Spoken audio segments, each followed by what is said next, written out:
Back again cinema accounts మనకి నిన్నైతే విక్రమ్ గారి అయితే తాంగ్లం నుంచి అయితే కంప్లీట్గా మనకి ఫుల్ ప్లేజెడ్ కంటెంట్ అయితే రిలీజ్ చేశారు ట్రైలర్ అయితే. సో ట్రైలర్ అయితే చూసి డిస్కస్ అయితే చేసుకుందాం. సో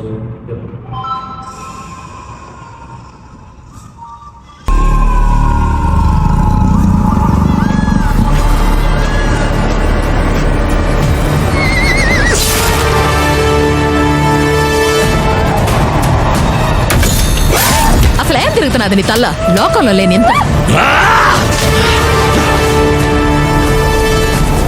ఎక్సలెన్సీ మిస్టర్ క్లెమెంట్ దొర ఎవరు మీ ఉపకారం కోరి ఈ గ్రామానికి విచ్చేశారు. ఎందుకంటే ఈ లోకంలో మనం తప్ప ఎవ్వరూ లేరో ఈ పని చేయడానికి. ఈడ బంగారం ఉండేదా వాళ్ళకే బట్ట బయలవుతుంది. ఇక్కడ బంగారం తీయడం అంటే మన గొయ్యి మనమే తవ్వుకున్నట్టని. నువ్వే కదా దయ్యం నాది పిశాచినాదని చెప్పిందా?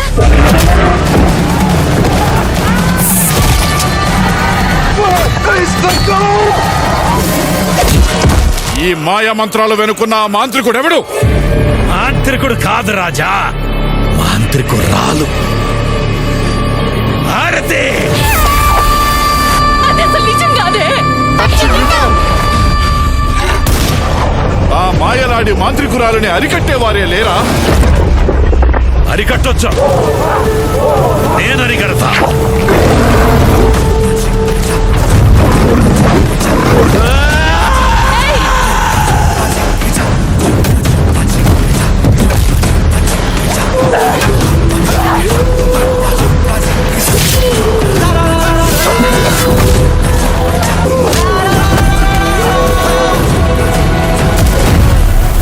సావును ఎదిరించే వాళ్ళకి మాత్రమే ఇక్కడ జీవితం.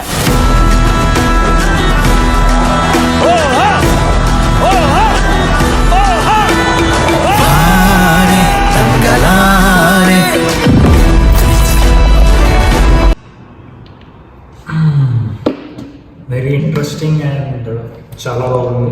ఫస్ట్ థింగ్ ఏంటంటే జనరల్గా మనకి విక్రమ్ గారి మూవీస్ ఏదైనా కూడా ఆయన తీసుకునే పికప్ అంటే ప్రతి స్క్రిప్ట్ కూడా ఒక డిఫరెంట్ యూనిక్ స్టైల్ అనేది ఉంటుంది అనమాట.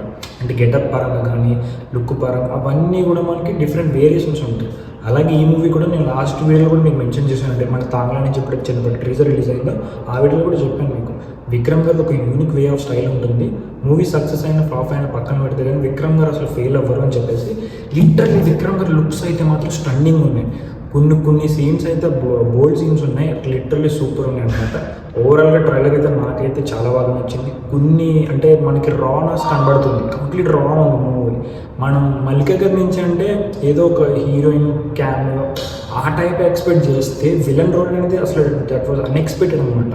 లిటరల్లీ వేరియేషన్స్ కూడా అంటే ప్రతి ఒక్కరు కూడా మనకి చూపిస్తుంటే ఆ కంప్లీట్ వాళ్ళు పెట్టుకున్న అట్మాస్ఫియర్ కానీ అక్కడ ఉన్న ఎన్విరాన్మెంట్ కానీ చాలా బ్యూటిఫుల్గా క్రియేట్ చేసుకున్నారు. ఇంకా పిఆర్ రంజిత్ గారి విషయానికి వచ్చేస్తే ఆయన చేసింది కొన్ని సినిమాలు అయినా కూడా కంప్లీట్గా ఒక న్యాచురల్ ఒక డ్రామా అనేది కంప్లీట్గా మూవీలో మనం జనరల్గా చూస్తూనే ఉంటాం.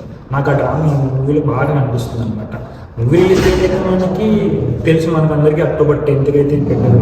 మేబీ మనకి పోస్ట్పోన్ అవ్వడం వల్ల ఏమైందంటే కొంచెం మూవీ మీద ఎక్స్పెక్టేషన్స్ హైప్ అనేది తగ్గింది. బట్ కంటెంట్ అయితే మనకి చాలా ప్రామిస్గా ఉంది కాబట్టి మళ్ళీ మనకి మూవీ నుంచి అయితే కొంచెం హైప్ అనేది బిల్డ్ చేసుకుంటూ ఉంటారు.